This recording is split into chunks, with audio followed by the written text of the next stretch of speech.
Hey everybody, it's Jane at Earth Care Farm. It's March 30th and it is unseasonably cold, although it is Rhode Island, so I don't know if there's a season of spring, cold, hot. We decided to do an inside thing today, which is great because the garlic that we harvested in July and stored all winter is just starting to not be its best. It's starting to get a little sprouty.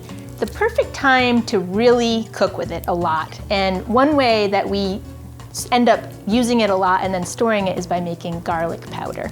And a lot of people don't make garlic powder, but it's actually really simple, and I'm gonna show you how to do that. We're gonna go through the process, and then at the end, it's gonna be this beautiful little powder. We are going to just peel our garlic, which they're beautiful cloves still. I mean, I'm just impressed with how well they stored all those months.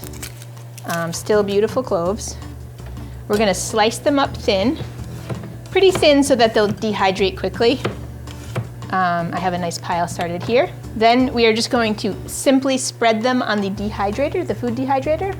Spread it out in a thin one layer like this, all the way around. It takes about 4 hours to dehydrate so that they're nice and dry and ready to put through the pulser. And then once they're dry, they have a totally different texture. They definitely feel dry. Your entire house will smell like garlic, which is a good thing for some people. Some people do not like it.